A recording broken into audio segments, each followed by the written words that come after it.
নতুন নতুন যে কোনো জিনিসের আয়োজন করতে কার না ভালো লাগে, সেটা খাবার হোক বা অন্য কিছু।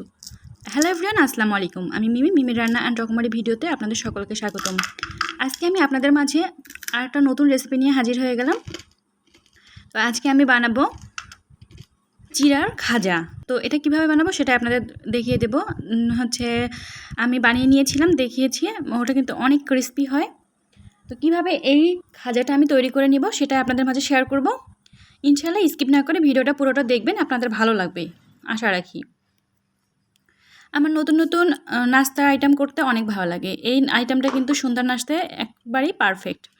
তো এখানে চিড়া নিয়েছি, এখানে গুড় নিয়েছি, ঝোলা গুড় আছে, চিড়া, এই তো চিড়া আর তিল নিয়েছি। তো সব কিছু নিয়ে নেওয়া হয়েছে। মাত্র 3টে উপকরণ, অনেক বেশি কিছু লাগবে না। এই জাস্ট 3টে উপকরণ দিয়ে এটা আপনি বানিয়ে নিতে পারবেন চটজলদি। আর বানাতে বেশি সময় লাগবে না, আপনি 30 মিনিটের মধ্যে বানিয়ে নিতে পারবেন পুরো রেসিপিটা। তো প্রথমে আমি একটা কড়াই নিয়েছি, কড়াইয়ের মধ্যে আমি চিড়াগুলো ভালোভাবে ভেজে নিয়েছি। এই যে ব্রাউন কালার হয়ে আসছে, আপনারা দেখতে পাচ্ছেন, এরকম ব্রাউন কালার হবে।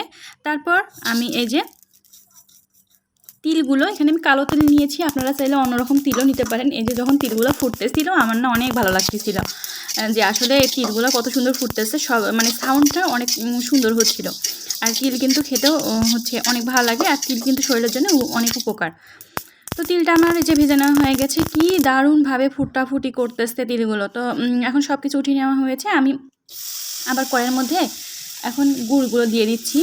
তো এটা ঝোলা গুড় ছিল, তো ঝোলা গুড়ে ব্যবহার করতে হয়। তো আমি ঝোলা গুড়গুলো নিয়ে নিয়েছি। এখন এখানে সামান্য পরিমাণ গুড়ের পানি ছিল, সেই পানিটাও একটু দিয়ে দিলাম। তো দিয়ে ভালোভাবে নাড়াচাড়া করে নিয়েছি। আর ওখানে ছিল হাফ কেজি পরিমাণ ওখানে চিড়া ছিল। আর এখানে 250 গ্রামের হবে, 250 গ্রাম গুড় হবে, এরকম ছিল। তো এই নিয়েছি। আর 100 গ্রামের মতো তিল ছিল।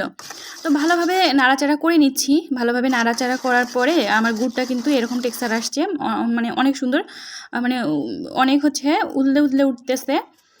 দেখুন কতটা সুন্দর। এখন আমি চিড়া আর তিলের মিশ্রণটা দিয়ে দিলাম, ভাজা যেগুলো রেখেছিলাম একসঙ্গে মিক্স করে সেটাই দিয়ে ভালোভাবে নাড়াচাড়া করে নিচ্ছি। চিড়া কিন্তু ভাজলে এমনিতে মচমচে হয়, চিড়া এমনিতে মচমচে, তারপরেও আবার যখন ভাজা হয় তখন কিন্তু আরও মচমচে হয়। তো আমি ভালোভাবে নাড়াচাড়া করে নিলাম। তো নাড়াচাড়া করা হয়ে যাচ্ছে মাশাআল্লাহ।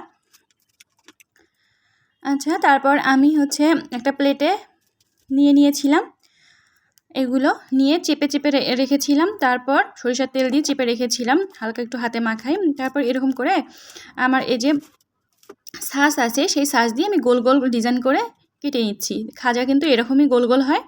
তো তৈরি করে নেওয়া হয়ে যাচ্ছে মাশাআল্লাহ। এভাবে আপনারাও বাসায় তৈরি করে নেবেন। আমার এই ভিডিওটা যদি আপনাদের মনে একটু দোলা দিয়ে থাকে বা ভালো লেগে থাকে, অবশ্যই লাইক, কমেন্ট অ্যান্ড শেয়ার করে দিবেন। আল্লাহ হাফেজ, সকলে ভালো থাকবেন, সুস্থ থাকবেন।